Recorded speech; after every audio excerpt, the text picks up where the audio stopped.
Downfaller Studios presents triple horror prequels Mrs Voorhees in 2005. Pamela Voorhees stood at the edge of Camp Crystal Lake's dock, staring into the still waters that seemed to mirror the churning within her heart.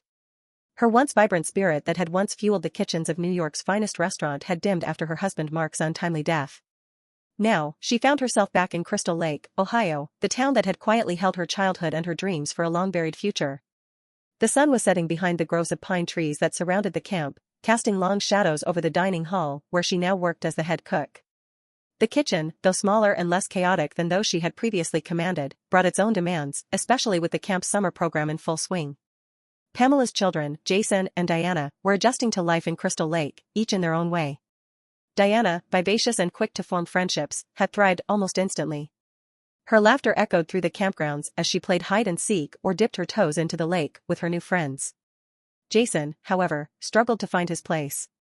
Born with a facial deformity and cognitive challenges, Jason's presence often went unnoticed unless it drew unwanted attention. Pamela's heart ached with every sidelong glance or whisper she saw from others, no matter how much Diana tried to shield her brother with her unyielding affection. "You okay, Mom?" Diana's voice broke the evening's tranquility, bringing Pamela back from her thoughts. Her daughter came up beside her, hair wind-tousled, a testament to a day well spent. "Just thinking," Pamela replied, brushing a strand of loose hair behind Diana's ear. "Where's Jason?" Diana pointed towards the nearby tree line, where Jason stood, head tilted as if listening to secrets in the rustling leaves. "He's fine. I'm keeping an eye on him, like you asked." "I appreciate that, sweetheart." Pamela squeezed her daughter's shoulder. Camp Crystal Lake felt as distant from the bustling life they had left behind as it did from the memories that haunted Pamela. The camp director had reluctantly given her the position, mindful of the reputation the previous cook had left in ashes, with rumors of neglect and accidents. Pamela imagined she could restore the camp's fortune, much like she hoped to find renewed purpose herself. That night, as Pamela washed the dishes with steam curling around her arms, she heard voices drifting from across the campfire circle. Campers were sharing ghost stories, spinning tales of the legendary Whispering Pines and the spirits that supposedly haunted the lake's depths. For Pamela, it was part of the camp's charm, a morbid delight she remembered from her own youth. She was startled from her reverie when Diana ran into the kitchen, breathless and wide-eyed. "Mom, something's wrong with Jason." Alarmed, Pamela dropped her dish towel and followed Diana into the twilight. She found Jason sitting alone at the edge of the Whispering Pines, his face turned toward the forest as if communing with the shadows. Pamela hurried over, her heartbeat quickening. "Jason, honey, are you okay?" she asked softly, kneeling beside him. Jason's eyes, wide and brimming with tears, met hers in silent distress. Pamela wrapped her arms around him, pulling him into a tight embrace. "It's all right, Jason. Nothing will hurt you. I promise." As Pamela comforted her son, a rustling sound came from deeper within the woods, almost as if the forest itself had chosen to speak. The camper's stories flooded back into her mind, the whispering trees, the ghostly tales.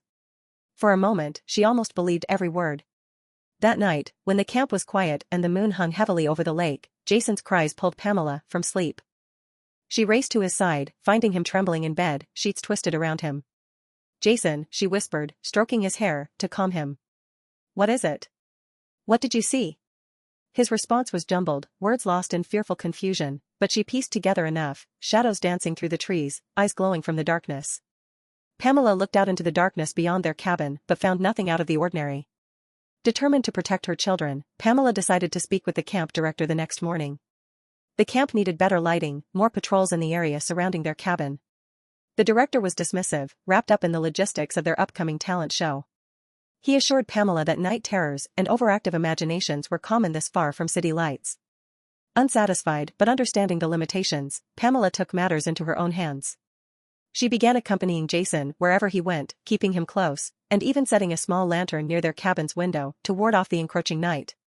Days stretched into weeks, with Pamela making the best of her resources to meet the camp's needs, hearty meals, careful attention to campers' allergies and preferences.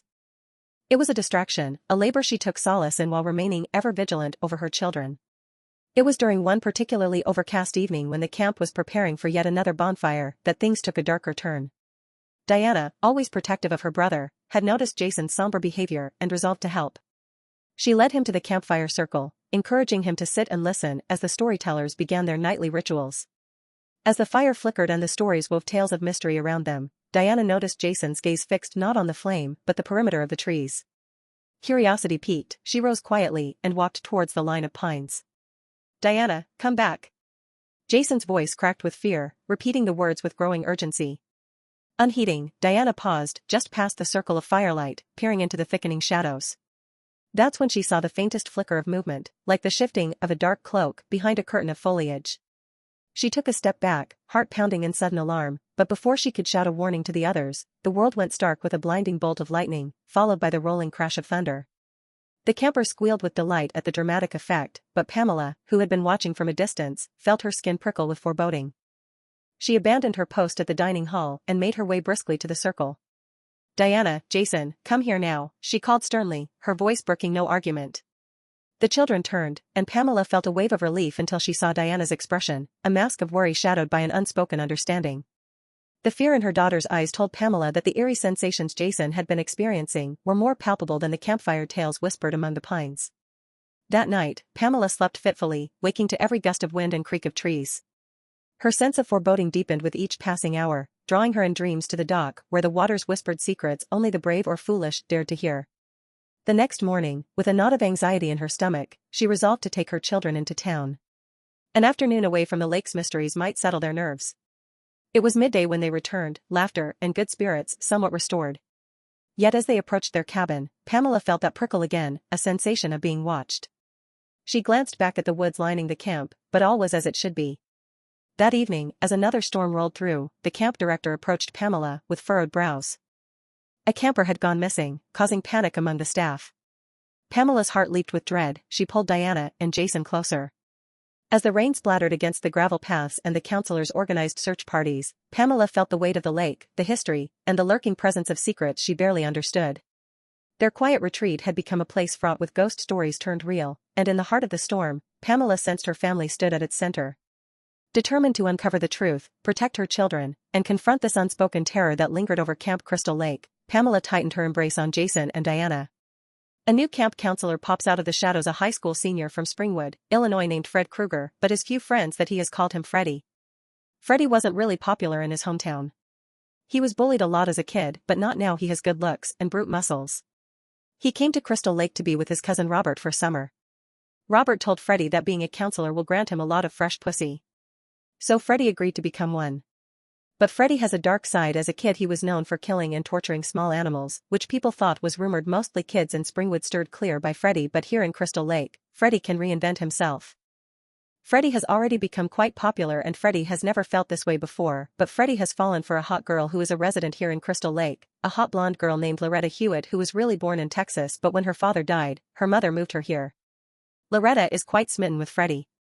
On the past few days, Loretta has become very good friends with Diana, and when they hang out she has to always bring her brother Jason around, and Freddy is secretly pissed off because somehow Jason is bringing his mood down and he feels that his dark side is coming to the surface and he is getting an urge to kill and is loving the feeling.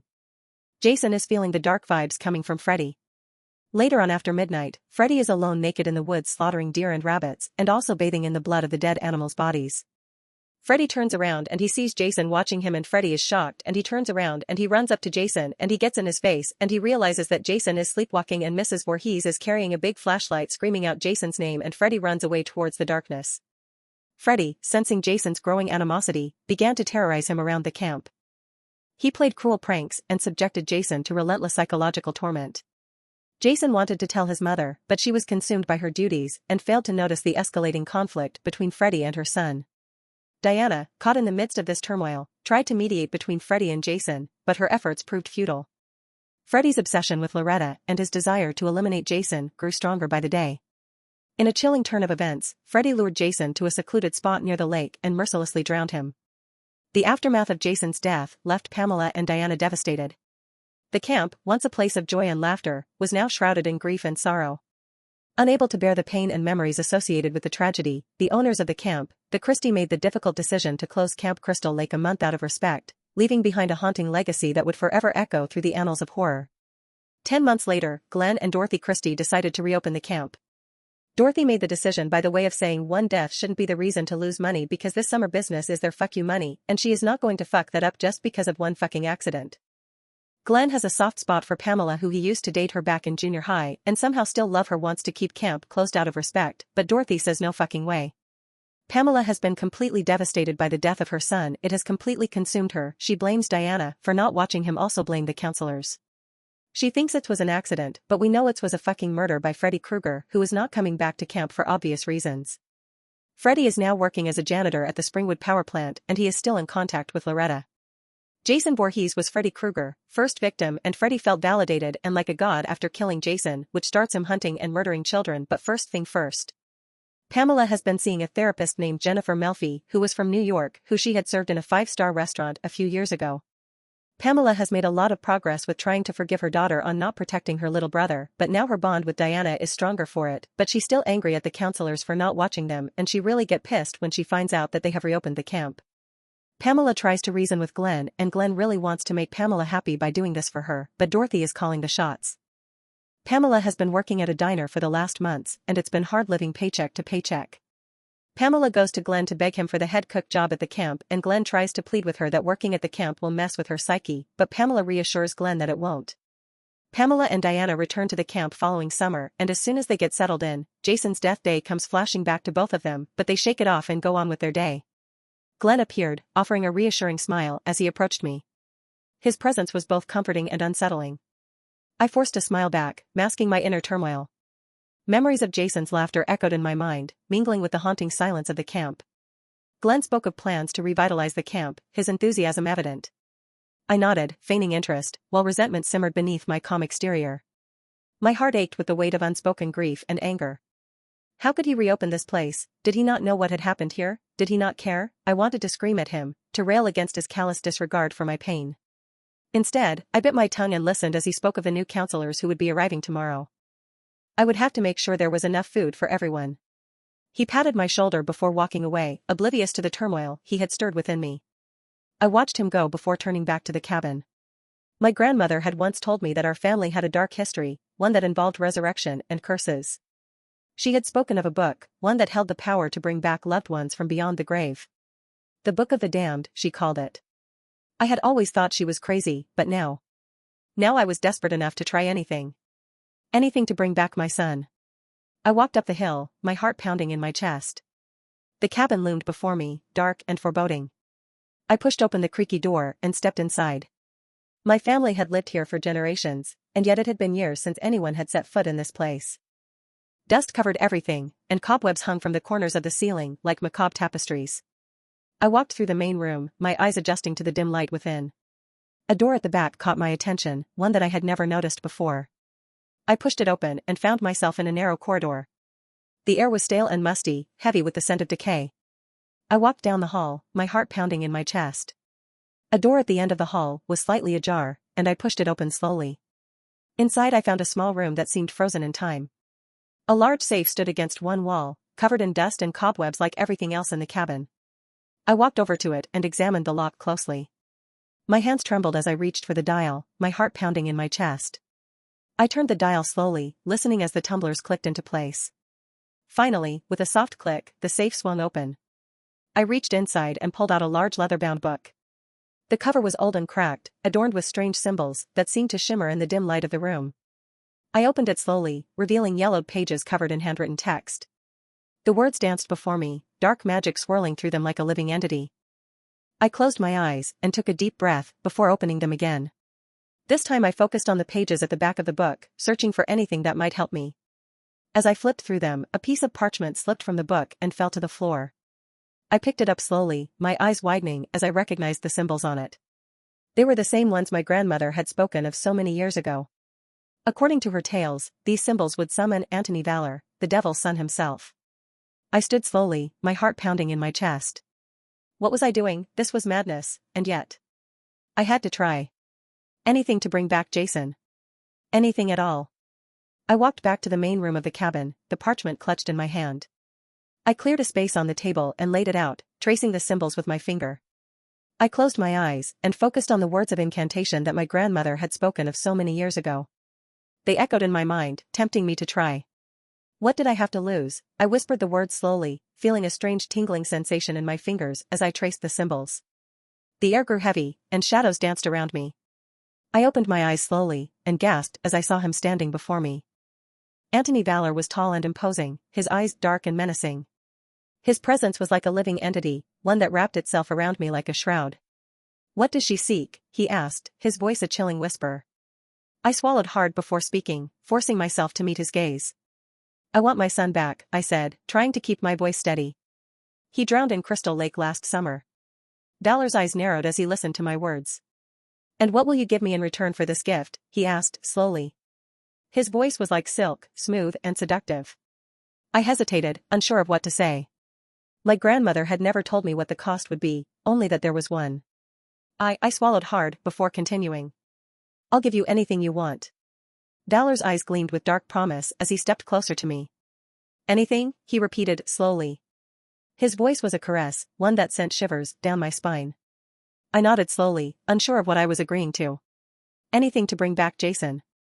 "Very well," Valor said slowly, "I will bring back your son, but you must do something for me in return." "What?" I asked, slowly. Valor's smile was cold and menacing.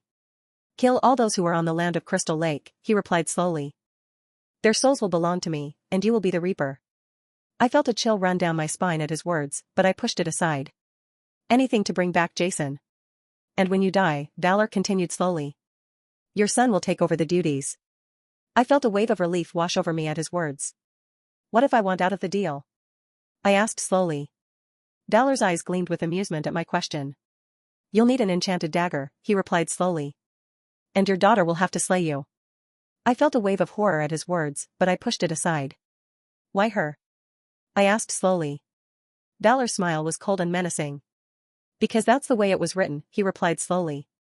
"The deal was made by a Voorhees woman, and it shall be ended by one." I hesitated for a moment before speaking. "Do we have a deal?" Valor's eyes gleamed with dark promise as he reached out and took my hand. "We do," he said slowly. And with that, the deal was sealed. I returned to Camp Crystal Lake, my mind consumed by the dark pact I had made with Valor. My eyes scanned the campgrounds, searching for any sign of movement. All the campers, including my Diana, were partying by the lake, while the counselors were having their own fun. The counselors were unaware of the danger lurking in their midst, completely oblivious to the fact that they were being stalked by a predator. I approached the nearest cabin quietly, my heart pounding with grim determination. Inside, a counselor sat by the window, unaware of my presence. My hand shook as I gripped the knife, my mind clouded with memories of Jason. I hesitated for a moment, unsure if I could go through with this. But the image of my son's lifeless body drove me forward. The counselor turned, surprise flashing in their eyes as they saw me standing in the doorway. I lunged at them, my actions swift and brutal.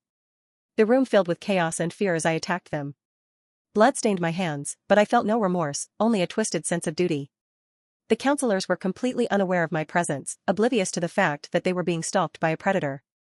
I killed them one by one, each death a sacrifice, to bring back my beloved son. Their screams echoed in my mind long after their bodies went cold, haunting me like ghosts. But I pushed aside any guilt or remorse, focusing on the end result, Jason's resurrection. I watched the flames consume the cabins, my heart pounding with a mix of triumph and guilt. The crackling fire mirrored the chaos within me. I had done it, no one remained to tell of my actions. As the last cabin collapsed, I felt Jason's presence stronger than ever. My mind raced with thoughts of Diana, who unknowingly held the power to end this nightmare. I knew I must keep the truth hidden from her. She would never understand why I had done what I did. I turned away from the destruction, determined to protect Jason's secret and face whatever consequences awaited me. The camp was silent, but my soul was not. The campers seized the flames from the lake and they come running towards it. I returned to my family home, my mind consumed by the dark pact I had made with Valor. I went to the safe in my bedroom, pulling out the Book of the Damned. As I opened it, Valor appeared before me. "What do you seek?" he asked, slowly. "I want my son back," I replied slowly. "Well, you shed blood and now you will get your reward," Valor says. Jason's lifeless body appears in front of her and Valor puts Jason's soul back into his body. "Remember our pact, Pamela. You two are bound together forever," says Valor. "What about Diana?" Valor's smile was cold and menacing. "She is not included in our deal," he replied slowly. "You will be the Reaper, and when you die, your son Jason will take over the duties." "What if I want out of the deal?" I asked slowly. "Haven't I told you this already, Pamela?" "You'll need an enchanted dagger," he replied, annoyed. "And your daughter will have to slay you." "I'm sorry, a lot has happened since then, but why Valor must it be her?" Pamela pleads. "The deal was made by a Voorhees woman, and it shall be ended by one." Valor replies and disappears. I led Jason deeper into the forest, my heart pounding with a mix of fear and determination. The dense trees loomed overhead, casting eerie shadows. Jason followed silently, his presence both comforting and unsettling. We reached a secluded cabin, its wooden walls weathered by time. Pamela pushed open the creaky door, glancing back to ensure they weren't followed. Inside, dust motes danced in the dim light. I instructed Jason to stay hidden, my voice firm yet trembling. My mind raced with plans to protect him from the world. Pamela kisses Jason and tells him to stay put, and Pamela returns to the camp and finds Diana crying, who had thought she lost her mom, and Diana hugs Pamela. Glenn and Dorothy Christie shows up to find their cabins have completely consumed by fire, and the sheriff's department and firefighters are going through the wreckage, but the sheriff was lazy and called it a freak accident. Pamela and Diana are driving off the camp into the sunset, and Diana looks in the back seat and she sees the Book of the Damned, and Pamela looks at Diana with a crazed look in her eyes. The end. The Elm Street Murders, 10 years later in Springwood, Illinois. Lieutenant Tim Blocker and his partner Sergeant Don Thompson are investigating a series of child murders. Blocker knows it's got to be Fred Krueger doing the murders. He always hated Krueger, and he lately has been interviewing Loretta, Fred's wife, to see what she knows. Loretta's daughter Catherine loves her father dearly. Fred works at the local power plant, where he has been secretly taking his victims. Don and his wife Marge's oldest child Ethan is the latest victim to be taken by Krueger. Don and Marge are thankful they still have their daughter. Another kid is missing. Another kid died. Springwood is in a panic. The latest victim is a 10-year-old boy. Ethan Thompson. Son of my partner, Don Thompson. He and his wife, Marge, have 2 children. Ethan was their oldest. Now he's gone. Forensics says he died 4 days ago. 4 days. Somewhere out there, the killer is still laughing about what he did to that boy, knowing that we still haven't figured out who he is or where he takes his victims. All we know is that they all have claw marks in their chests, and their bodies are left in places kids usually go to have fun: parks, playgrounds, skate rinks, movie theaters. The media calls him the Springwood Slasher. I call him a fucking monster. This case has been eating away at me for months now. I knew who was doing this the moment the first kid went missing. Fred Krueger. That son of a bitch. I've known Krueger since he was a kid, and I was starting to make a name for myself as one of Springwood's toughest cops. Even back then I knew there was something wrong with him. I'm standing in front of Loretta Krueger's modest home, a small 2-story house on the edge of town. I've been here a few times already, trying to get her to tell me something about her husband's whereabouts. She always says the same thing: she doesn't know anything. But I know she's lying. I can see it in her eyes. She knows something, but she's too scared to talk. I knock on the door and wait for her to answer. The curtains move, and I know she's looking at me through the window. A few seconds later, the door opens a crack and she peers out. Her eyes are red from crying, and her hands are shaking as she holds onto the doorframe for support. Yes? Mrs. Krueger, I say, holding up my badge. We need to talk. She nods and steps aside to let me in. I close the door behind me and follow her into the living room. She sits on the couch and folds her hands together in her lap. I sit in the armchair across from her and pull out my notebook and pen. Where's your husband right now? I ask, trying to keep my tone neutral. She hesitates, her voice barely above a whisper. I don't know. I sigh and rub my temples. Loretta, we've been over this before. I know you're lying to me. You have to tell me the truth. She looks up at me, tears streaming down her face. I'm not lying. I really don't know where he is. He's been gone for days, and I haven't seen or heard from him. I throw my notebook and pen onto the coffee table and lean forward, resting my elbows on my knees. Loretta, I need your help. There's something you can do for me that will help us find your husband. What? She asks, her voice shaking. Do you have any of his things here? A diary or some papers? She nods slowly and gets up from the couch. She goes to the bookshelf behind me and pulls out a worn diary. This is Fred's, she whispers, handing it to me. I flip through the pages, my expression hardening with each entry I read. The diary is full of twisted thoughts and detailed plans for his victims.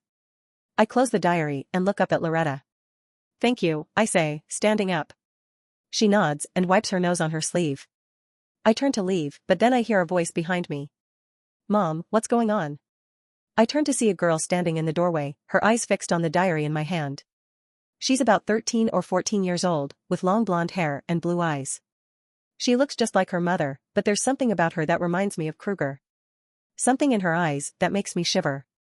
Catherine, Loretta says, rushing over to her daughter. It's okay, sweetie. This is Lieutenant Blocker. He's looking for your father. The girl's eyes narrow as she looks at me. Why? I hesitate before answering. We think he might have done something very bad. She shakes her head and crosses her arms over her chest. That's not true. My father would never do anything bad. I sigh and rub my temples again. This isn't going well at all. Catherine, we have evidence that says otherwise. I'm sorry.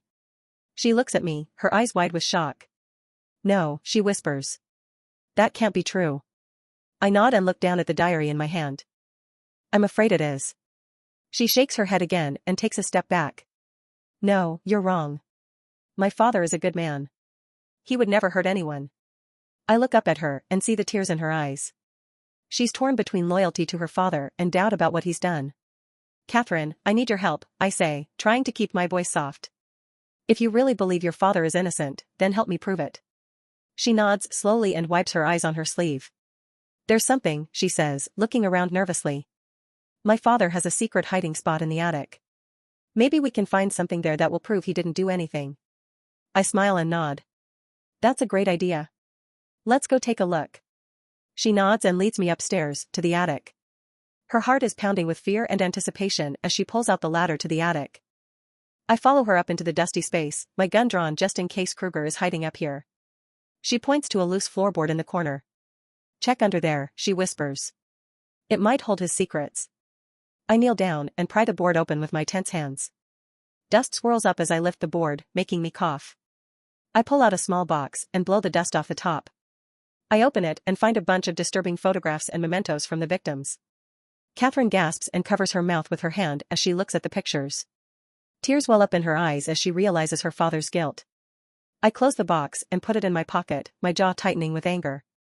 It's okay, Catherine. We'll get him. Justice will be served. She nods slowly, tears streaming down her face. I didn't know, she whispers. He told me he was working late at the power plant. I didn't know he was doing this. I sigh and rub my temples again. This case is getting more and more complicated by the minute. I look up at Catherine and see that she's still crying. Let's go downstairs, I say, standing up and helping her down from the attic. As we descend from the attic, I hear footsteps approaching. My heart starts pounding as I signal Catherine to stay quiet. We hide behind the attic door, holding our breath. The footsteps stop just outside the attic door. I grip my gun tightly, ready for a confrontation. Catherine trembles beside me, fear evident in her eyes. The door creaks open slightly, revealing Loretta's anxious face. She whispers urgently that Fred has returned home unexpectedly. I nod, understanding the danger. I motion for Loretta to keep him distracted while Catherine and I slip out unnoticed. She nods and closes the door again. I hear her footsteps hurrying away as Catherine and I wait in silence. I motion for Catherine to follow me as we make our way down the back stairs. We avoid the creaky steps as we descend, trying not to make a sound. Catherine's heart pounds in her chest, fear etched on her face. I keep my gun ready, my senses heightened. We reach the bottom of the stairs and pause, listening for any sound from Fred. The house is eerily silent. I gesture for Catherine to follow me towards the back door. She nods and inches after me, her eyes wide with fear. As we approach the door, a floorboard creaks under Catherine's foot. We freeze, holding our breath. I grip my gun tightly, ready for Kruger to jump out at us. But there's no response from him. The silence stretches out as we wait anxiously. Finally, I nod and gesture for Catherine to continue following me. We inch closer to the door, our ears perked up for any sound from Kruger. But there's nothing but silence. I reach out and slowly turn the doorknob, trying not to make a sound. The door creaks open slightly as I push it with my fingers. I motion for Catherine to slip through the door ahead of me. She nods and slips through, her heart pounding in her chest. I follow after her, my gun still clutched in my hand. We sprint across the yard, our footsteps pounding in the silence. The shadows stretch ominously around us as we run, making it seem like Kruger could jump out at us at any moment. Catherine stifles a sob as she runs, fear and betrayal etched on her face. I grip her arm and lead her towards the safety of the streetlights. Behind us, the house looms dark and silent, a sinister reminder of Fred Kruger's evil. As we reach the edge of the yard, I glance back to make sure we're not being followed. I nod firmly at Catherine as I grab her arm and lead her away from the house. She nods slowly, tears still streaming down her face. I know that she's still trying to process everything that happened tonight. She loved her father dearly and didn't want to believe that he was capable of such evil. But now she knows the truth, and it's tearing her apart. Catherine collapses to her knees, overwhelmed by grief and disbelief. Tears flow freely down her face as she stares at me in shock. I kneel beside her, placing a reassuring hand on her shoulder.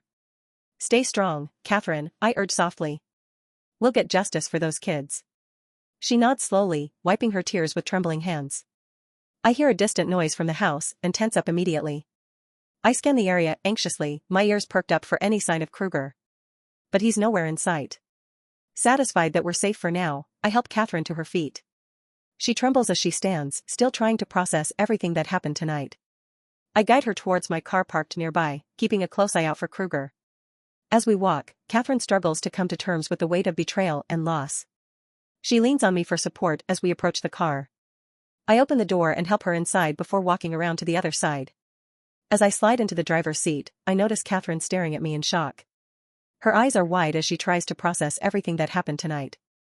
I start the car, my mind racing with the urgency to report Kruger's crimes.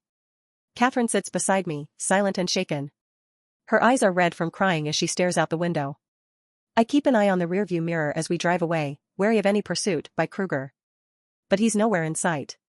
Catherine clutches her seatbelt tightly as we drive towards the police station. She's struggling to reconcile her love for her father with his betrayal of that love. The tension in the car is palpable as we approach the station.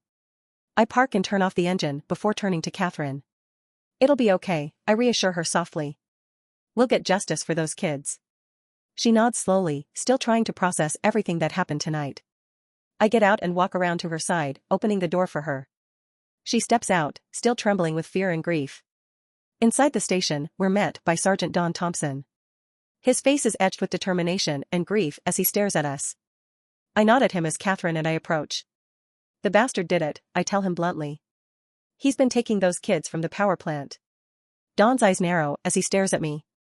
"What proof do you have?" I hand him Loretta's diary and the photographs. He flips through them, his eyes widening in shock as he realizes the extent of Kruger's crimes. Don's face hardens as he examines the damning proof. Catherine stands nearby, her emotions raw and visible on her face. She clutches her arms tightly around herself, fighting back tears. Don places a reassuring hand on her shoulder as he stares at her, sadly. "We'll get justice for Ethan and the others," he promises softly. "I'm sorry, Catherine." She nods slowly, tears streaming down her face as she stares at him in shock. Don turns to me, his eyes blazing with determination. "Let's get the son of a bitch," he growls. I nod firmly at him, my jaw clenched in anger. "We need to move fast," I urge him. "He could take another kid anytime." Don nods at me before rushing off to assemble a tactical team. I turn to Catherine, placing a reassuring hand on her shoulder. "Wait here," I tell her softly. "We'll get your father." She nods slowly, her eyes filled with a mix of fear and hope. I watch her for a moment before rushing off to join the team. In the briefing room, Don is already detailing Kruger's hideout at the power plant. A dozen officers listen intently as he speaks, their faces etched with determination and anger. Don emphasizes the need for caution and speed as he outlines the plan to take Kruger down. Catherine watches from a distance, her eyes fixed anxiously on me as I stand at the back of the room. When Don finishes, the officers rush off to prepare for the mission. I walk over to Catherine, placing a reassuring hand on her shoulder. "It'll be okay," I tell her softly. "We'll get your father." She nods slowly, tears streaming down her face as she stares up at me anxiously. I watch her for a moment before rushing off to join the team. Outside, a fleet of patrol cars is waiting in the parking lot. I jumped into the lead patrol car, adrenaline pumping through my veins as I start the engine. Sergeant Don Thompson rides shotgun beside me, his face set with grim determination. The sirens wail as we speed out of the lot, heading towards the power plant on the outskirts of town. Behind us, a convoy of patrol cars follows, their sirens blaring as they rush to join the fight against Kruger. I grip the wheel tightly, my jaw clenched in anger as I focus on the road ahead. Don rides silently beside me, his eyes fixed on the road as he grips his gun and flashlight. The tension in the car is thick as we approach the power plant. I signal for silence, cutting off the sirens as we turn onto the access road leading to the plant. Don nods at me, his eyes locked on mine as he readies himself for battle. I park a distance away from the plant, not wanting to alert Kruger to our presence. The other patrol cars follow suit, parking at intervals around the perimeter of the property. I gesture for officers to fan out and cover all exits. Don grips his flashlight and gun tightly as he prepares to move in. I signal for the team to advance quietly, moving stealthily towards the entrance of the plant. The officers spread out, each step calculated to avoid detection as they move through the darkness. Dawn and I lead the way, our eyes scanning for any sign of Krueger. The air is tense with anticipation as we creep forward, our guns drawn and ready. I motion for Dawn to cover me as we approach the entrance. He nods at me, his eyes locked on mine as he readies himself. I grip my gun tightly, my heart pounding in my chest as I reach out to test the door. It creaks open slightly, revealing a dimly lit corridor. I motion for Dawn to follow me as I slip inside. The officers follow us, their footsteps silent on the concrete floor. We proceed cautiously, our guns drawn and ready as we move deeper into the plant. The corridors are dark and deserted, but we know Krueger is lurking somewhere in the shadows. I signal for Dawn to follow me as we move down the corridor, our senses heightened as we listen for any sign of Krueger. The air is thick with tension as we move silently, our guns ready to fire at a moment's notice. Suddenly, a faint noise echoes from deeper within the plant. Dawn and I freeze, our ears locked on the sound. I signal to him, and we creep forward cautiously towards the noise. Our hearts pound in our chests as we move deeper into the plant, our guns drawn and ready. The sound grows louder, and I can feel my heart racing with anticipation as we approach a door slightly ajar. I motion to Dawn, and he readies himself beside me. With a deep breath, I slowly push the door open, revealing an empty room cluttered with tools and machinery. Dawn and I scan the area, our guns locked on any potential hiding spots. The room is dimly lit, but I can see that it's empty. I breathe a sigh of relief as I lower my gun slightly. Suddenly, a shadow moves behind the machinery. I motion for Dawn to cover me as we approach the entrance. He nods at me, his eyes locked on mine as he readies himself. I grip my gun tightly, my heart pounding in my chest as I reach out to test the door. It creaks open slightly, revealing a dimly lit corridor. I motion for Dawn to follow me as I slip inside. The officers follow us, their footsteps silent on the concrete floor. We proceed cautiously, our guns drawn and ready as we move deeper into the plant. The corridors are dark and deserted, but we know Krueger is lurking somewhere in the shadows. I signal for Dawn to follow me as we move down the corridor, our senses heightened as we listen for any sign of Krueger. The air is thick with tension as we move silently, our guns ready to fire at a moment's notice. Suddenly, a faint noise echoes from deeper within the plant. Dawn and I freeze, our ears locked on the sound. I signal to him, and we creep forward cautiously towards the noise. Our hearts pound in our chests as we move deeper into the plant, our guns drawn and ready. The sound grows louder, and I can feel my heart racing with anticipation as we approach a door slightly ajar. I motion to Dawn, and he readies himself beside me. With a deep breath, I slowly push the door open, revealing an empty room cluttered with tools and machinery. Dawn and I scan the area, our guns locked on any potential hiding spots. The room is dimly lit, but I can see that it's empty. I breathe a sigh of relief as I lower my gun slightly. Suddenly, a shadow moves behind the machinery. I scan the area, my eyes locked on any potential hiding spots for Krueger. The room is dimly lit, but I can see that it's empty. Suddenly, a figure emerges from the shadows. I freeze, my heart pounding in my chest as I raise my gun. The figure approaches us cautiously, its features obscured by the shadows. I can see that it's a man, but his face is hidden by darkness. "Who are you?" I demand gruffly. "What are you doing here?" The figure freezes, its eyes locked on me as it trembles with fear. Suddenly, the figure steps into the light, revealing a terrified factory worker. His eyes dart around, filled with panic as he begs for mercy. I lower my gun slightly, assessing the man's fear. "What's wrong?" I demand. "What are you doing here?" The worker stammers, explaining that he stumbled upon Krueger's hideout and barely escaped with his life. "He's got a room deeper in the plant," the worker explains. "It's hidden behind some machinery. He's got kids in there. I saw him taking one of them." Dawn and I exchange a tense glance, realizing we're close to capturing Krueger. "Stay here," I instructed the worker. "Radio for backup." Dawn nods at me, and we move swiftly towards the location described by the worker. Our hearts pound in our chests as we approach the area, our guns drawn and ready. Suddenly, I hear a faint noise echoing from deeper within the plant. My heart races as I realize Krueger is close. I burst into the hidden room, my gun drawn and ready. Dawn is right behind me, his eyes locked on the area as he readies himself. The room is dimly lit, filled with old machinery and shadows. I scan the area, my heart pounding in my chest as I search for Krueger. Suddenly, I see him in the corner of the room, his eyes wild with malice. He's surrounded by terrified children who huddle together in fear. My heart races as I realize we've finally found him. Surrender, I shout at Kruger. It's over. Kruger laughs menacingly as he reaches for a nearby weapon. Dawn fires a warning shot, narrowly missing him. The children scream, their fear palpable as they tremble with terror. I lunge forward, tackling Kruger to the ground. We struggle intensely, but I manage to subdue him. I secure Kruger with handcuffs, ensuring he cannot escape. The children watch with wide eyes as they tremble with fear. I kneel beside them, speaking softly to reassure them that they are now safe. My heart is heavy with relief and sorrow as I scan the children for injuries. They're all shaken, but none of them appear to be seriously injured. Sergeant Don Thompson enters the room, his expression a mix of anger and determination. He nods at me, acknowledging the successful capture. Together, we guide the children out of the power plant, ensuring their safety and promising justice for the horrors they endured at Kruger's hands. The children are taken into protective custody as Kruger is read his rights and arrested. I watch as he's led away in handcuffs, a sense of satisfaction washing over me. We've finally captured the monster who's been terrorizing Springwood. I can't help but think of Loretta Kruger, Fred's wife, who I've been interviewing in hopes of finding a lead on her husband's whereabouts. She's been adamant that her husband is innocent, refusing to believe that he could be capable of such atrocities. I step outside the police station, my mind racing with the weight of Kruger's arrest. I know I have to call Loretta, but I'm not looking forward to it. I've been interviewing her for weeks, hoping she'll give me something that will lead me to her husband. She's been adamant that he's innocent, refusing to believe that he could be capable of such atrocities. I've always hated Kruger, and now I've finally got him right where I want him. I dial Loretta's number, hoping she'll finally accept the truth about her husband.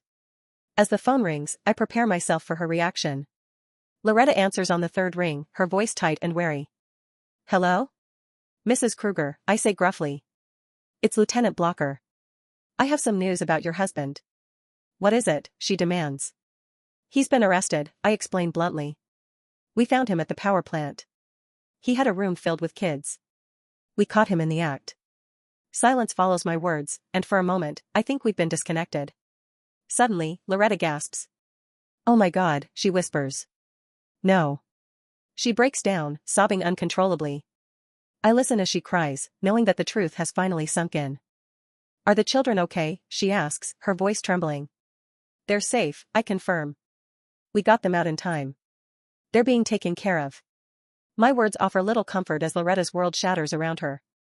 She struggles to reconcile her love for her husband with his monstrous actions.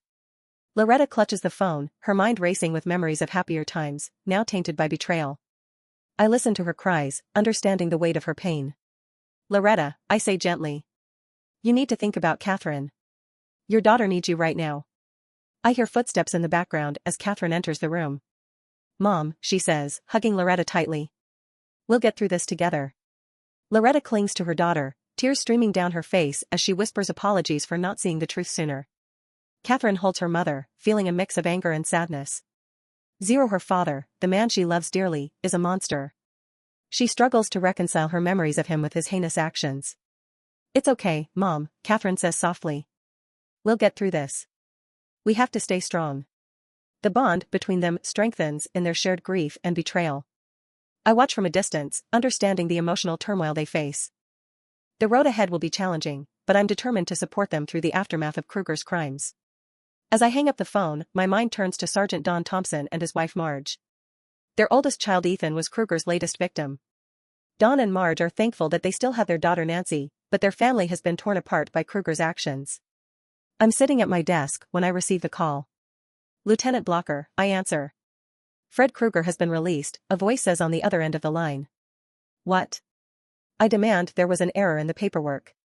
He's being let go. I slam my fist on the desk, furious at the news.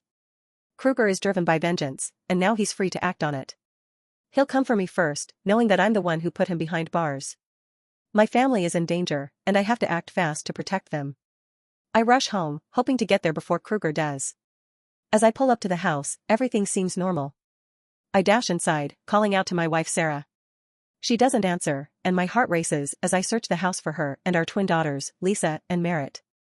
They're not downstairs, so I run up to the bedrooms. The door to our room is open, and I see Sarah lying on the bed. She's been brutally murdered, her body mutilated beyond recognition. I scream in rage as I realize that Kruger has already been here. I stand in shock, staring at Sarah's lifeless body. My heart pounds in my chest as fear and anger course through my veins. Kruger is behind this, and I know that my daughters are in immediate danger. I rush through the house, calling out to them. Lisa. Merritt. My voice echoes through the empty halls as I search for them. I check each room, opening doors with trembling hands. Panic sets in as I find no sign of them anywhere. I imagine Kruger's twisted smile as he takes my girls from me. I see him standing over me, his eyes gleaming with victory as he watches me suffer. I clench my fists, feeling a surge of determination. I'll find my daughters and bring Kruger to justice, no matter what it takes. I'll do whatever is necessary to protect them, even if it means putting myself in harm's way. I rush through the house again, hoping against hope that I'll find them hiding somewhere. The phone rings, breaking me from my thoughts. I rush to answer it, hoping against hope that it's Lisa or Merritt calling. Hello? Please, a soft voice says. Daddy? Lisa. Is that you? Are you okay? Yes, Daddy. Me and Merritt are safe. We're at Watson's house. I feel a wave of relief wash over me as I realize that my daughters are alive. They must have heard something and run to the neighbor's house for safety. Stay there, sweetie. Don't come out until I get there. Okay, Daddy. I'll be there soon. Just stay hidden and don't open the door for anyone but me. Okay. I hang up the phone, feeling a mix of emotions. I'm relieved that my daughters are safe, but I know that Kruger is still out there. He'll stop at nothing to get to them, and I have to act fast to protect them. I take a few deep breaths, gathering my emotions and focusing on the task at hand. I have to find Kruger and bring him down once and for all. I call Sergeant Don Thompson, filling him in on the latest developments. Don's oldest son Ethan was the latest victim to be taken by Kruger. Don and his wife Marge are grateful that they still have their daughter Nancy, but they're beside themselves with grief over the loss of their son. I can hear the pain in Don's voice as he talks about Ethan. He's a good man, and he doesn't deserve to lose his child like this. I know how he feels, having just lost Sarah. We're both angry and hurt, and we're ready to do whatever it takes to bring Kruger down. We agree to meet up and start searching for him, knowing that time is of the essence. Kruger could strike again at any moment, taking another child from Springwood. We have to act fast if we're going to stop him. I hang up the phone and rush out the door, grabbing my gun on the way. I'm going to find Kruger and put an end to this nightmare once and for all. As I drive through Springwood, I notice that something is off. The streets are empty, and there's a feeling of dread in the air. I can sense that something is wrong, but I'm not sure what it is. Kruger arrives at his house, his eyes filled with malice. Loretta is in the living room, unaware of his presence. She's caught off guard as he lunges at her, his hands tightening around her throat. Catherine is in the kitchen, and she screams in horror as she sees her father attacking her mother. She bolts from the house, running into the street and screaming for help. Marge Thompson sees Catherine and rushes over to her. What's wrong, honey? What happened? Catherine points to Kruger's house, still screaming hysterically. Marge looks up and sees Kruger standing in the window, his eyes gleaming with madness. She lets out a loud scream, alerting the rest of the neighborhood to what's happening. An angry mob forms, fueled by rage and grief over their lost children. They storm towards Kruger's house, shouting accusations and demanding justice. Kruger stands in the doorway, a twisted smile spreading across his face as he watches them approach. He knows that he's caused this pain and suffering, and he's proud of it. The mob closes in on him, their faces twist. I am in the middle of a mob, my heart pounding with rage and grief. My mind is focused on one thing, ending Kruger's terror once and for all. Sergeant Don Thompson is beside me, his eyes blazing with fury. He grips a baseball bat tightly, ready to use it on Kruger at the first opportunity. Don's oldest son Ethan was Kruger's latest victim, and he's out for blood.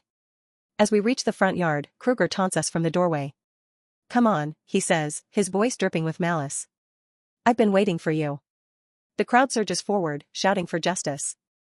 I push through the throng, my eyes locked on Kruger. Don is beside me, his bat at the ready. We're fueled by our anger and pain, driven by a shared resolve to protect our community and our loved ones from this monster. Marge Thompson steps forward, her eyes blazing with fury.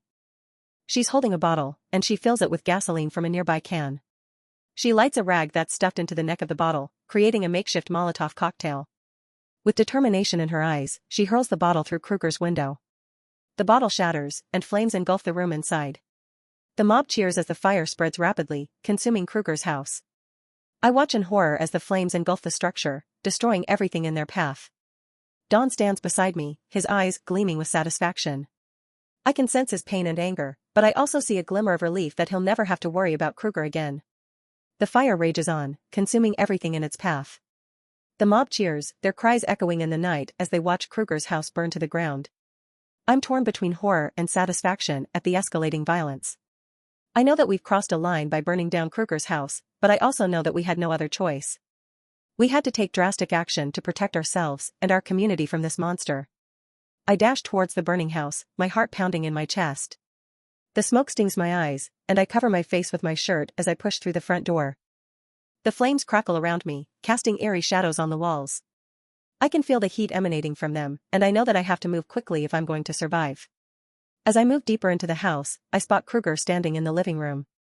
He's engulfed in flames, but he's still standing defiantly. His eyes are locked on mine, a twisted grin spreading across his face as he watches me approach. I'm horrified by what I'm seeing, but I'm also driven by a fierce determination to end this nightmare once and for all. I draw my gun, my hand steady, despite the heat and fear that are raging inside me. Kruger's eyes gleam with excitement as he watches me raise my weapon. He knows that this is it, that his reign of terror is finally coming to an end. Without hesitation, I pull the trigger, the shot echoing amidst the roaring flames.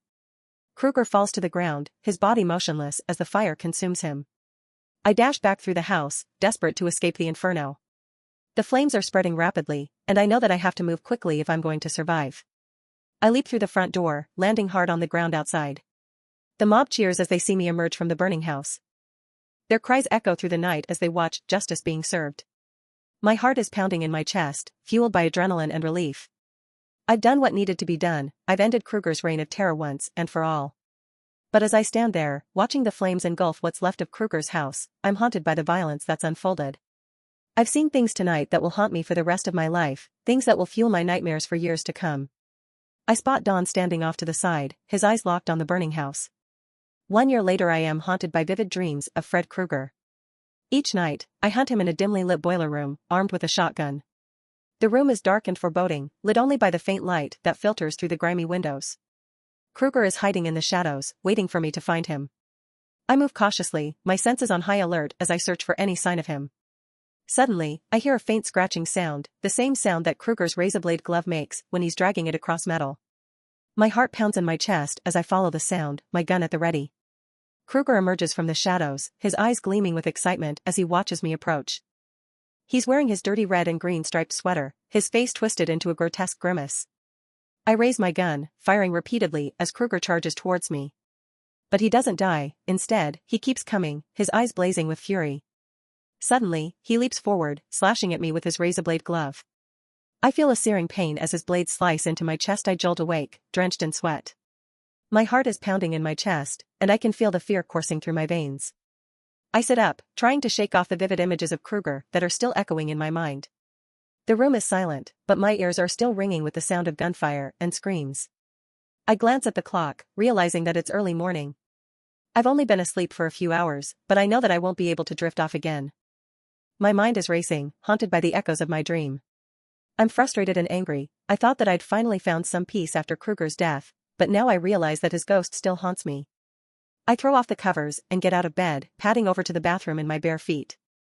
I splash some cold water on my face, trying to shake off the remnants of my nightmare. As I stare at my reflection in the mirror, I remind myself that Kruger is gone, that he'll never haunt my dreams again. But despite this knowledge, I can't shake off the fear that's still echoing inside me. Image for story, 671BAF82374C526A6FF31725. Suddenly, I hear a faint sound behind me, the same sound that Kruger's razor-blade glove makes when he's dragging it across metal. My heart leaps in my chest as I freeze, staring at my reflection in the mirror. The sound grows louder, and I feel a chill run down my spine as I realize that Kruger is standing right behind me. I'm paralyzed with fear, unable to move or speak as I stare at my reflection.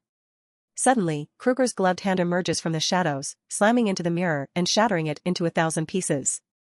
I leaped back, screaming as shards of glass fall all around me.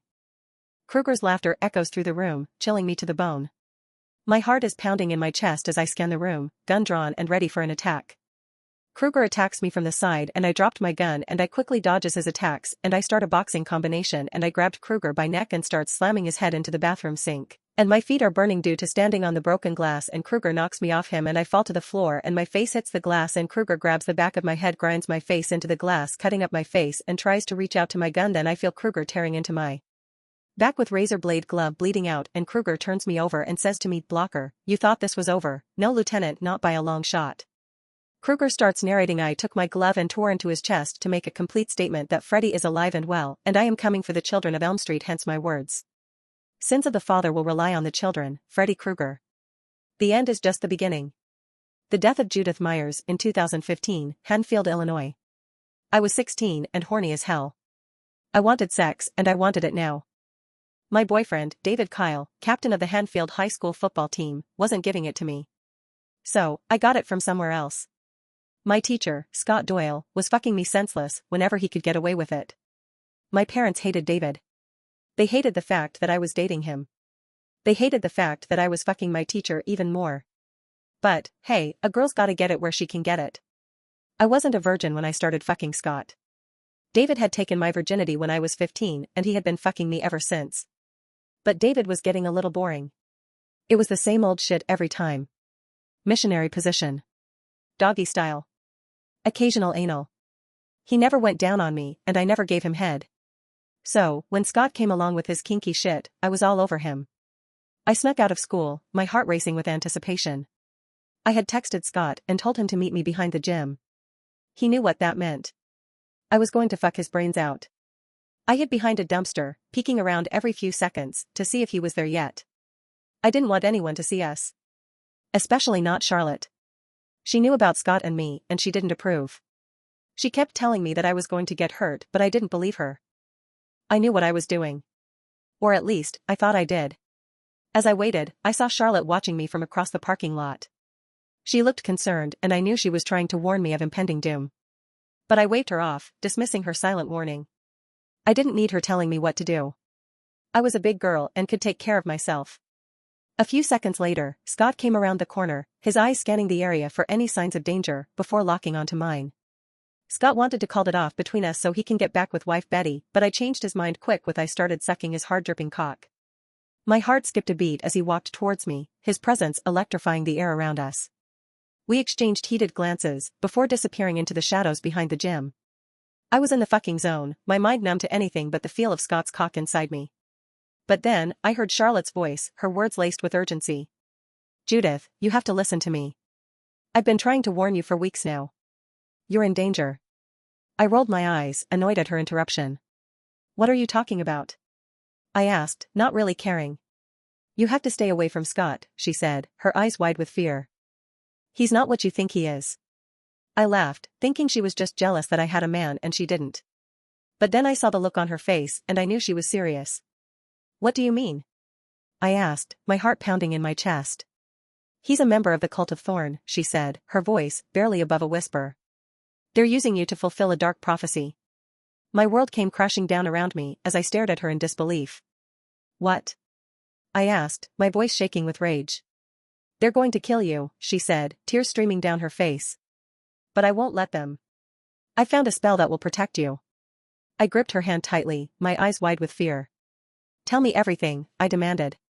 She took a deep breath before explaining the spell's power to shield me from the cult's deadly plans.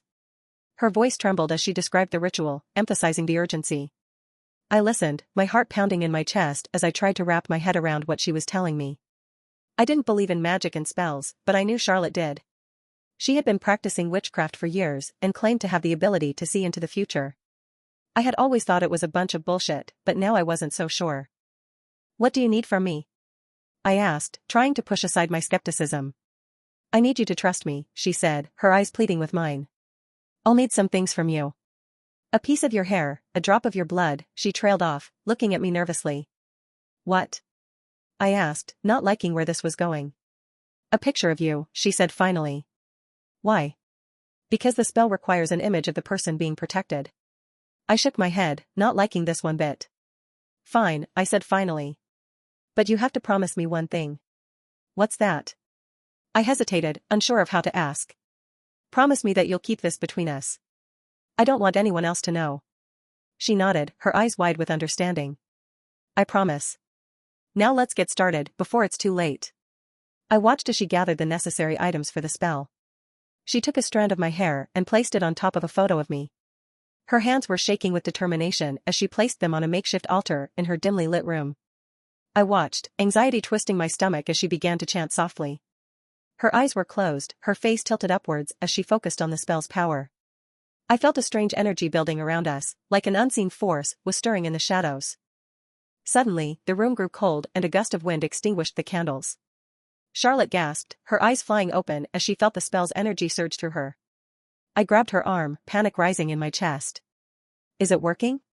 I whispered, my voice trembling. The room's temperature dropped further as a mysterious figure materialized in the shadows. I gasped, stepping back, while Charlotte stood firm, eyes wide with shock. The figure, cloaked and enigmatic, extended a hand, holding a talisman. "This will amplify your protection spell," the figure intoned, voice deep and resonant. Charlotte hesitated but sensed sincerity in the offer. She took the talisman, feeling its power pulse through her fingers. I watched, torn between fear and hope. The figure vanished as quickly as it appeared, leaving an air of tension in its wake. Charlotte resumed her chanting, now more confident, determined to shield me from harm. I felt the energy around us build to a crescendo before finally dissipating. It was done. I was protected from the cult's deadly plans. At least that's what I hoped. I looked at Charlotte, my eyes wide with gratitude. "Thank you," I whispered.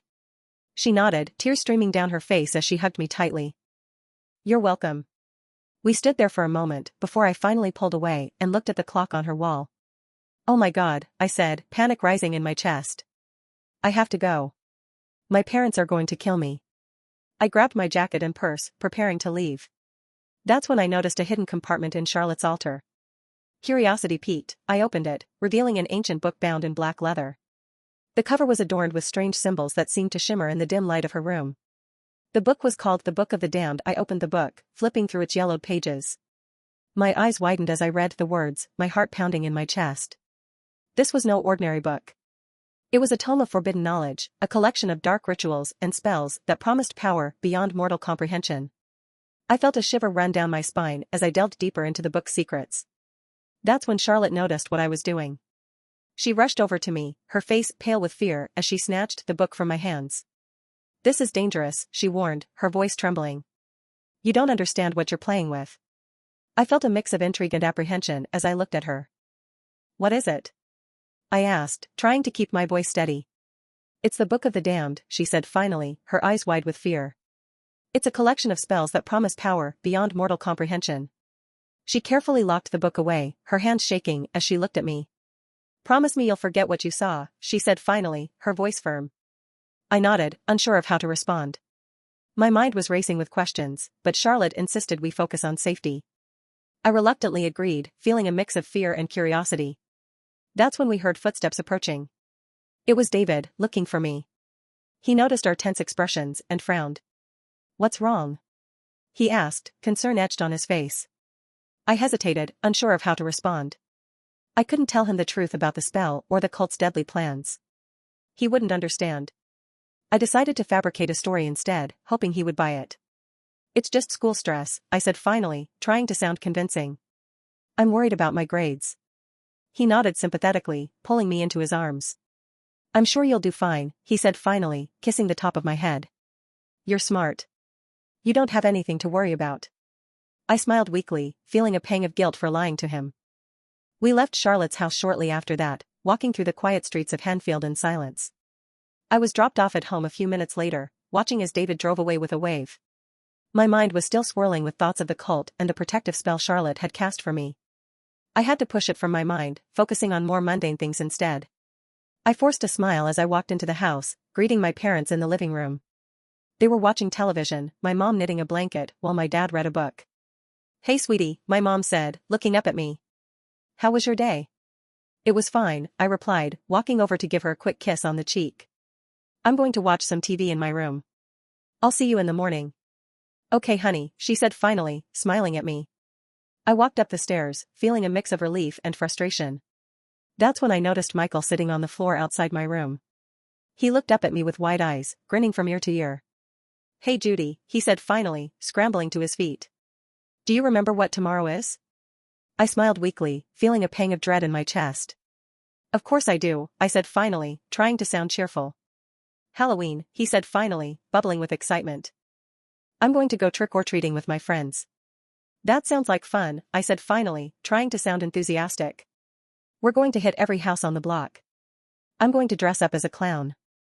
I smiled weakly, feeling a shiver run down my spine at his words. That's when I noticed the pictures on my bed.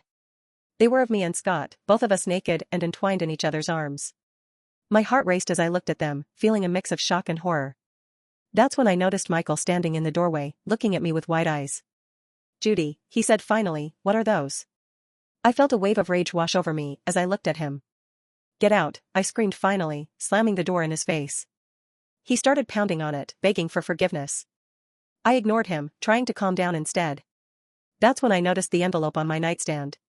It was addressed to me, but there was no return address. I opened it, pulling out a note that was typed on plain paper. The note said, "You need to make a choice or suffer the consequences." Judith shrugs her shoulders and jumps in the shower.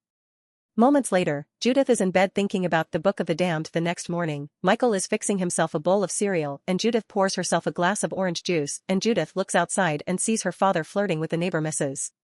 Strode, who is just wearing a bathrobe and is barefoot and rubbing her feet against her father's leg. Charlotte busts through the back door and says to Judith, "It's time to go," and I give Mikey a ride too. The morning sunlight cast a golden glow over the streets of Hanfield as Charlotte drove me to school. The atmosphere inside the car was tense, filled with unspoken worries about the cult of Thorn. My mind raced with thoughts of the note that was on my nightstand. Charlotte glanced over at me, her eyes filled with concern. "Hey, you okay? You've been quiet since we left." I forced a weak smile, trying to reassure her. "Yeah, I'm fine. Just a little tired, that's all." She nodded, but I could sense her skepticism. She knew me too well. Just then, my phone rang, breaking the silence. I hesitated for a moment before answering it, my voice tinged with anxiety. "Hello? Judith, it's Scott." His tone was urgent, and I could sense a hint of fear beneath his words. My heart began to pound in my chest as I listened to him, fear mixing with frustration at being entangled in this dangerous web. Charlotte glanced over at me, her eyes narrowing with concern. "What is it, Scott?" I asked, trying to keep my voice steady. "I need to see you, Judith," Scott said, his voice trembling. "Meet me at the gym after school. I have something important to tell you." My grip on the phone tightened as I felt a surge of anger and fear. What did he want now? Hadn't he already broken my heart by ending our affair? "What is it, Scott?" I repeated, trying to keep my tone neutral. "Just meet me, Judith. Please," he begged, his desperation palpable. I hesitated, my mind racing with thoughts of the cult's threat and Scott's betrayal. But a part of me still craved his attention, his touch. "I'll think about it," I said finally, trying to sound nonchalant. "Judith, please," I hung up on him, cutting off his plea. The phone slipped from my hand, and I felt a shiver run down my spine as I gazed out the window. Charlotte's eyes were fixed on me, her expression a mix of concern and curiosity. "What did he want?" she asked softly. I shook my head, trying to process my emotions. "He wants to meet me at the gym after school." After school, Charlotte and I set up our stakeout at the gym, hiding in the shadows as the sun began to set. The air was crisp, carrying the scent of freshly cut grass and the distant hum of the school's football team practicing on the nearby field. My nerves were on edge as I watched the entrance, my eyes scanning the parking lot for any sign of Scott or the cult of Thorn. Charlotte whispered a reminder of the danger, her eyes filled with urgency as she grasped my arm. "Remember, Judith, we don't know what we're up against. Stay close to me." I nodded, my heart pounding in my chest as I spotted Scott arriving, looking over his shoulder with an anxious glance. He paced back and forth, checking his watch repeatedly, his eyes darting around the parking lot. Suddenly, another figure emerged from the darkness, a member of the cult of Thorn. Scott froze, fear etched on his face as he took a step back.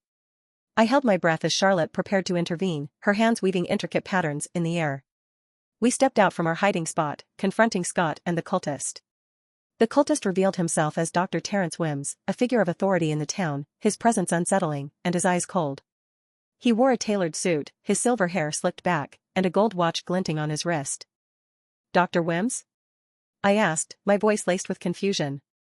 I had seen him around town, but never suspected he was involved with the cult of Thorn. Scott's eyes darted between us, his face pale. "Judith, Dr. Wims raised a hand, silencing Scott. "Let me explain, Judith. Your father owes a blood debt to the cult of Thorn." My mind reeled as I tried to process this revelation. A blood debt? What did that even mean? I felt a mix of confusion and betrayal, my heart racing with questions about my family. Charlotte stood protectively beside me, her eyes flashing with anger. "What are you talking about?" she demanded. Dr. Wim's eyes seemed to bore into mine, his gaze unyielding. Your father made a pact, Judith, he repeated, his voice low and menacing. A pact that bound your family to the cult of Thorn. My fists clenched, struggling to process the truth about my father's past involvement with the cult. Charlotte stood firm beside me, ready to protect her friend at any cost. I could feel her magic coursing through the air, a subtle hum of energy that seemed to vibrate with her anger. What kind of pact? I demanded, my voice steady, despite the turmoil brewing inside me. My heart pounded with fear and betrayal, but I refused to back down. Dr. Wims hesitated, glancing at Scott, who avoided eye contact. It's complicated, Judith, he said finally, his voice laced with evasion. I took a step forward, my eyes blazing with determination. I want the truth, I said, my voice firm. What did my father promise them? Dr. Wim's eyes flickered, a hint of unease creeping into his expression as he cleared his throat. According to the Book of the Damned, your father promised the cult of Thorn the blood of your firstborn son. The words hung in the air like a challenge, each syllable piercing my skin like a cold knife. I felt a chill run down my spine as I grappled with the horrifying revelation. Charlotte's protective instincts surged, her hand grasping mine in a tight grip. What? I whispered, my voice barely audible. That's impossible. Dr. Wim's face remained impassive, his eyes glinting with an unsettling intensity. You are the firstborn, Judith. You must fulfill this obligation to Anthony Valor, Lucifer's firstborn son. Scott took a step forward, his eyes pleading for forgiveness. Judith, I'm so sorry. I had no idea. I never meant to lead you into this danger. I felt a wave of anger wash over me, but Charlotte's grip on my hand kept me grounded. Her magic pulsed through me, a calming energy that tempered my rage. Dr. Wim's words hung in the air, a toxic cloud that choked the life out of me. I felt like I was drowning in a sea of despair, my mind reeling with the implications of my father's pact. Charlotte's grip on my hand tightened, her magic coursing through me like a lifeline. What do you propose I do, Dr. Wims? I asked, my voice laced with venom. I couldn't believe the audacity of this man, standing in front of me with his cold, calculating eyes. Dr. Wim's expression remained unreadable, his voice devoid of emotion. There is only one way to break the blood pact, Judith. You must sacrifice one of your own bloodline. My heart skipped a beat as I processed his words. Sacrifice one of my own? He couldn't be serious. But Dr. Wim's gaze told me he was dead serious. Who? I whispered, my voice trembling with rage and fear. Dr. Wim's eyes flickered to Scott, then back to me. Your father, or your brother Michael. The choice is yours. I spun around, my eyes blazing with defiance as I faced Dr. Wims. No, I spat, my voice venomous. I refuse to sacrifice my family. Charlotte's grip on my hand tightened, her magic surging through me like a wave of determination. Without another word, I stormed out of the room, dragging Charlotte with me. The darkness outside seemed to swallow us whole, the cool night air a welcome respite from the suffocating atmosphere of Dr. Wim's office. As we walked, my mind raced with possibilities, each scenario more desperate than the last. But I knew I couldn't give up. I had to find another way. We reached Charlotte's house in silence, the only sound being the crunch of gravel beneath our feet. Inside, the dimly lit room seemed to close in around us, the shadows cast by the flickering candles like dark omens. Charlotte, I said, my voice low and urgent. We need to find another way. Charlotte's eyes locked onto mine, her expression resolute. Your father made a blood pact and he hasn't honored the deal, so you are going to have to kill him, if not you are going to die. Or Mikey, the Book of the Damned is clear, says Charlotte. I can't do that, Charlotte. I am not a killer. Charlotte walks up to Judith and grabs her hands and says, Judy, it's not about being a killer, it's about protecting your family, baby. I would do it for you myself, but it has to be you, says Charlotte. Charlotte kisses Judith. I would do anything for you, and Judith looks into Charlotte's eyes and says, I am sorry, but I am not into girls. I whispered, but I was getting very hot at the moment. I am not either, but at this moment it feels right, Charlotte whispered in my ear, and she kissed me and threw me on her bed. Without thinking, I leaned in, my lips meeting Charlotte's in a passionate kiss. The world around us melted away, leaving only the two of us, lost in our own little bubble of desperation. As we broke apart, gasping for air, Charlotte's eyes locked onto mine. We'll get through this, Judith, she whispered, her voice full of conviction. I nodded, feeling a sense of determination wash over me. We would find another way, no matter what it took. Charlotte's fingers traced the curves of my body, her touch sending shivers down my spine. I felt a rush of adrenaline as she undressed me, her movements deliberate and slow. The dimly lit room seemed to fade into the background, leaving only the two of us, lost in our own little world. As her lips met mine, I felt a wave of unexpected warmth and comfort envelop me. The intimacy between us deepened, offering a momentary escape from the chaos surrounding our lives. I felt vulnerable yet grounded, my heart racing with anticipation.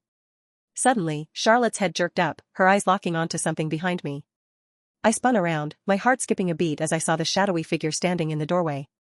The air seemed to thicken, heavy with an ominous presence. "Who's there?" I demanded, my voice low and menacing. The figure didn't move, its presence seeming to fill the room. Charlotte's grip on my hand tightened, her magic coursing through me like a warning signal. My heart pounded as I faced the shadowy figure, fear gripping me like a vice. Yet, a strange calmness settled over my mind, as if I had been preparing for this moment all along. I demanded the intruder's identity, my voice steady, despite the tension that threatened to consume me. The figure stepped forward, its features slowly materializing from the darkness. A chill ran down my spine as I took in the cultist's symbol etched into its forehead, a cold dread spreading through my veins. "You're one of them," I spat, my anger flaring like a wildfire. "What do you want?" The cultist's eyes seemed to bore into my soul, its gaze like a cold, dead weight. "You know why I'm here, Judith," it said, its voice low and menacing. "You've been warned before. You must fulfill the blood pact." I felt Charlotte's magic crackling in the air, her power coursing through me like a surge of adrenaline. I stood tall, refusing to back down. "I'll never sacrifice my family," I declared, my voice firm and resolute. The cultist sneered, its eyes flashing with malevolence. "You're no match for the cult of Thorn, Judith," it taunted. "Your defiance will only bring suffering to those you love." My anger boiled over, and I took a step forward, my fists clenched. Charlotte's magic surged around me, creating a barrier between us and the intruder. The air seemed to vibrate with tension as the cultist raised its hand, and I felt a dark energy emanating from it. "You'll pay for your insolence," it hissed, its voice dripping with malice. I stood my ground, my heart pounding in my chest. "I'll never back down," I vowed, my voice unwavering. "I'll protect my family at any cost." The cultist's eyes narrowed, its gaze piercing. "We'll see about that," it spat, before turning and disappearing into the darkness. As the door closed behind it, Charlotte and I exchanged a determined glance. Our bond was unbreakable, and together, we felt invincible. We knew the battle was far from over, but we were ready to face whatever lay ahead. I watched as Charlotte's eyes flashed with determination, her fingers weaving intricate patterns in the air. The cultist, still reeling from its sudden disappearance, stumbled backward, its eyes wide with fear. Charlotte's magic surged forward, a blindingly bright light that enveloped the cultist like a shroud. The air seemed to crackle with energy as the cultist let out a blood-curdling scream, its body beginning to disintegrate into dust. I felt a rush of adrenaline as I turned to Charlotte, my heart still racing from the encounter. "Let's get out of here," I said, my voice low and urgent. Charlotte nodded, her eyes still blazing with magic. We quickly dressed, our movements swift and silent. As we made our way out of the room, I couldn't shake the feeling that we were being watched, that unblinking eyes were trained on us from the shadows. As we stepped out into the crisp autumn air, the darkness of the previous encounter seemed to fade away, replaced by the vibrant colors of Halloween decorations and the chatter of trick-or-treaters. Charlotte and I exchanged a look, our faces set with determination. We knew we couldn't let our guard down, not even for a moment. We walked up the path to my house, the porch light casting a warm glow over us. I could see Michael sitting on the couch, his eyes fixed on the TV as the babysitter chatted with him. Charlotte nudged me forward, her eyes sparkling with a hint of mischief. "I'll take Michael trick-or-treating," she said, her voice low and conspiratorial. "You need some time alone." I nodded gratefully, feeling a wave of relief wash over me. Charlotte was always there for me, sensing when I needed a break from the chaos that seemed to follow me everywhere. As we thanked the babysitter and sent her on her way, I felt a sense of normalcy return, if only for a moment. I watched as Charlotte and Michael disappeared into the darkness, their laughter and chatter carrying on the wind. The cool autumn air enveloped me, a welcome respite from the stifling tension that had gripped me for what felt like an eternity. I took a deep breath, letting the scent of pumpkin and leaves fill my lungs. As I turned to enter the house, a faint rustling caught my attention. I spun around, my heart skipping a beat, but there was no one there. The trees creaked softly in the breeze, their branches like skeletal fingers reaching out to snatch at my clothes. I shivered, despite the warmth of the evening. I stepped inside, the door creaking shut behind me. The silence was oppressive, heavy with secrets and hidden dangers. I couldn't shake the feeling that I was being watched, that unblinking eyes were trained on me from the shadows. I moved swiftly through the darkened hallway, my senses on high alert. Every creak of the floorboards, every groan of the old wooden beams, made me jump. I reached my room, slamming the door shut behind me and leaning against it as if to barricade myself from the outside world. I let out a shaky breath, my heart still racing from the encounter with the cultist. The darkness of the hallway seemed to press in on me, making my skin crawl. I flipped on the light switch, bathing the room in a warm, golden glow. As I moved towards the shower, my mind began to wander back to David. I couldn't believe he had shown up at my doorstep, seeking reconciliation. The memory of his touch still lingered on my skin, making my pulse quicken. I stepped under the warm water, letting it wash away the tension and fear that had gripped me for so long. My eyes closed, and for a moment, I let myself drift away, lost in the sensation of the water cascading down my body. Suddenly, I heard the door creak open. I spun around, my heart leaping into my throat. David stood in the doorway, his eyes locked on mine. He started to kiss me, and he threw me on the bed. David thrusted his warm cock in my wet pussy, and he has never fucked me this way. I feel like this for the first time with him. Charlotte and Michael are returning to the house after trick-or-treating. Charlotte sees David's car is still outside. Charlotte sits Michael at the dinner table and helps him look through his candy. Charlotte goes into the living room and is attacked from behind and knocked out by a man in a black trench coat, which is revealed to be Dr. Wims, and he puts Charlotte in the closet. Dr. Wims goes into the kitchen and whispers in his ear and then walks out the back door. David kisses me, and he tells he will see tomorrow, and he runs downstairs and go out the front door. Michael puts his clown mask back on, and he grabs a large knife. I was sitting in front of the mirror combing my hair, and I couldn't get the note out of my head. I felt someone watching me, and it was Michael. He stabbed me in the back at least 9 times, and I kicked him away from me. Charlotte busts out the closet, and Scott is standing in the living room and says to Charlotte, "You can't save her, now. It's the will of the thorn. You should know that, Charlotte, by now, as you are apart from Balor's coven." Charlotte starts crying and says, "I don't care." Charlotte attacks Scott by blowing a hole in his chest. Charlotte tries to go upstairs, and she is attacked by a demon, and she screams out a spell, and Anthony Valor pops up, and Valor tells his demon to stand down. Charlotte pleads with her master Valor to save Judith from her fate, and in return, she will offer up soul and devotion. Valor walks up the stairs to see Michael standing over me as I am bleeding out, and Valor freezes Michael. Valor asked me if I wanted to live. Yes, I said, breathing heavily. Valor says that you are going to have to kill your brother to survive this, and then the cult of Thorn will be satisfied. I told him I couldn't never do that. I look into his eyes. I don't see my brother. You and your people have taken control of him. Valor says, the cult of Thorn aren't my fucking people. They worship druids that have been created by Earth itself. They are even older than angels and demons. This will not end with just you, Judith. After Michael is done with you, he will kill Charlotte if she doesn't kill him first. Then he will be taken to Smith's Grove until he escapes, and he goes after your half-sister Lori. I say, what are you talking about, sister? Valor says, your father and mother swingers, and your dad has accidentally knocked up your neighbor Mrs. Strode a few years back. Mommy and Daddy are full of surprises. This little scenario between you and Michael ends the same way. You're dying. What if you can change that outcome, Judith? Kill your brother and save your life, or die and end the blood pact. I flash back to all the times I took care of my brother, and I love Michael, and I don't care about the future. I won't kill my brother. Valor says, what a fucking waste. Michael is unfreeze and continues to stabbing Judith to death. Valor walks downstairs and confronts Charlotte and says, I tried. Valor disappears. Michael comes downstairs, drenched in Judith's blood. Charlotte is full of rage, but she looks in Michael's eyes, and she sees he is not himself. Charlotte backs out the doorway and jumps in her car and drives away. Michael is on his front lawn as his parents drive up, and his dad pulls off Michael's mask and says, Michael, the end.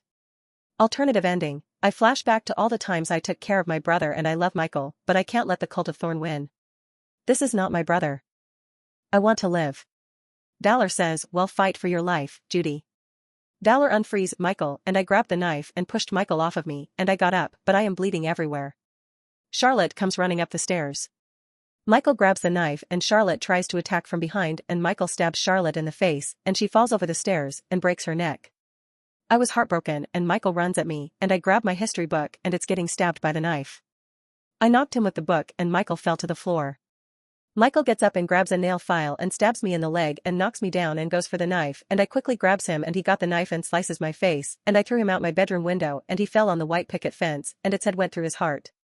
I began to drag myself downstairs, and I saw Charlotte lay dead on the bottom of the stairs. My parents showed up, and they see Michael's dead on the fence. I hear my mother screaming, and by the time I come out I see my father. I don't know what came over me, but I said to my father, this is all your fucking fault. I stabbed my father in the throat with the nail file. 9 months later I'd been under the care of a Dr. Samuel Loomis at Smith's Grove. I told him everything, but Dr. Wims, who is the head doctor at Smith's Grove, says that he was treating me all along, which made things difficult, and they said that I killed Charlotte as well, calling me a serial killer. But I know I wasn't. I didn't have anyone left. My mother was still in my life. She knew the truth about what father did to this family. But I also found out that Michael wasn't dead, somehow he was still alive, but in a coma. If the things that Valor said were true, then he will be going after Lori. I got to be there to stop him. 11 years later. Michael would awaken from his coma and would go after Lori. I would hear of Michael's attacks against Lori and her friends and her parents, and I was powerless to do anything about it. Every time I tried to escape, they would extra security for me, especially around Halloween, because I was known as the original Henfield slasher. Everyone in town assumed I was dead. They even made a movie franchise based of the killings. When Dr. Loomis passed out, I disappeared within the system and they restaffed Smith's Grove. I was released due to good behavior. I found out 3 years ago, Michael killed more of Lori's friends and she and him had their finale, but my mission is to go after the Cult of Thorn. The end.